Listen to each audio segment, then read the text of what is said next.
everyone, the purpose of this lesson is to talk to you about argumentative writing, to give you an overview, to make sure that you understand how arguments work because of the fact that you have an essay that will be an argumentative essay. That's your research paper.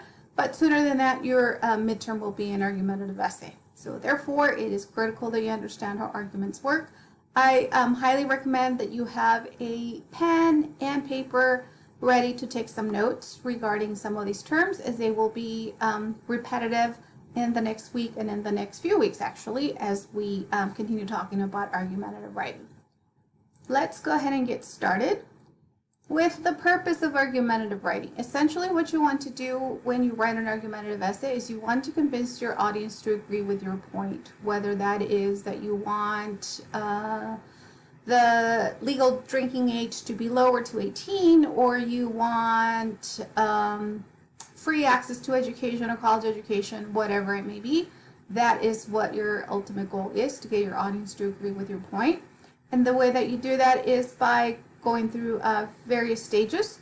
The first one, of course, you have to present your point of view. That is your thesis statement. That's your stance on the topic. And you need to support your stance with evidence. This is where the research will come in from for the research paper. And you need to make sure that you support your point with evidence from experts, whether that is statistics, facts, expert opinion, anything along those lines, because you want to make sure that in your essay, it's not just your opinion that you're stating, it's your opinion backed up by by information from experts. Next, you need to acknowledge that not everybody agrees with you. Therefore, you need to identify one point of contention. And that shows that you've done your homework. It shows that you understand the issue from all perspectives. And it shows that you are well-rounded. It also decreases bias because it's not simply your point of view that you're acknowledging those who disagree. And then lastly, you have to respond to those who disagree by telling them essentially that their point is flawed. In other words, it's wrong, but you don't want to be so flippant and state it in those words. You have to be diplomatic as to how you show that that point is flawed. And then, of course, you have to respond to that point of view that is different from yours by showing that your point is still superior. The 6 terms of argument, I highly encourage that you write these down, as they will be, like I said earlier, we will be repeating these throughout this week, next week, and then going forward as we continue throughout the semester. The claim is the argument that you're going to be discussing in your essay. In other words, is your thesis statement. And I'm using what I call my worst teacher exercise. And this is an exercise that you will be doing for homework. In this case, my thesis would be something like Mrs. Iddings was the worst teacher. This was my 5th grade teacher. And yes, it is based on a real life example. The second term of argument is the reason, and that's the argument that supports the claim. In other words, it answers a question, why do you think so? Why was Mrs. Iddings the worst teacher? And I would answer, she, or Mrs. Iddings, was the worst teacher because she was racist. Then we move on to the third term, which is evidence. That seems pretty self-explanatory to most. This is where you use your personal experience, your facts, outside testimonies, statistics, anything that supports the reason. And for evidence, you have to, you want to answer this question. How do you know you're right? In other words, why was it that, in my case, why was Mrs. Iddings racist? And you need to support your claim with 3 points. So I stated that she disliked students of color, she was dismissive of us, and she stereotyped us. So those are 3 solid points of evidence that show that she was the worst because she was racist. Point number 4, or term number 4, is counter-argument. And the counter-argument is critical. If you don't have a counter-argument, it's really not an argumentative essay. You need to show that the other side disagrees, and that's what the counter-argument is. It answers a question, what would those who disagree with you say? In other words, somebody who doesn't think Mrs. Iddings was racist, in my case, what would they say? How would they, in other words, excuse her racism?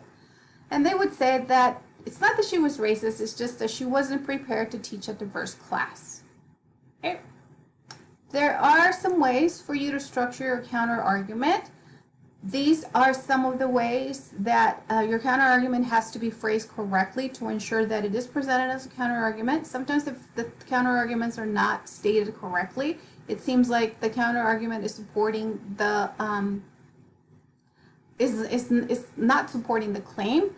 So you need to make sure that you state your counterargument correctly. So pick one of these that you like. So something like this: critics will argue that Mrs. Sadings was not racist, or opponents will claim that she was not racist. You could also frame it in the form of a question. Why would someone disagree that she was not racist? They would state that she was underprepared to teach a diverse class. So again, pick one of these that you like, that seems to fit your style of writing, and use that to structure your counter argument.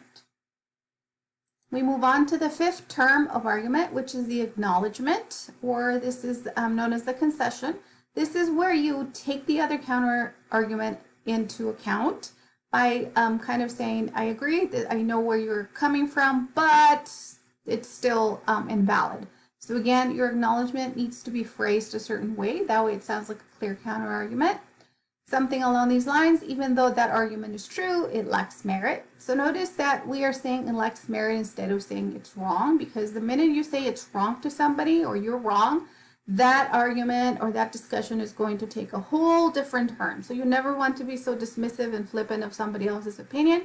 Just because it's not the same as yours, it doesn't mean that it's necessarily wrong.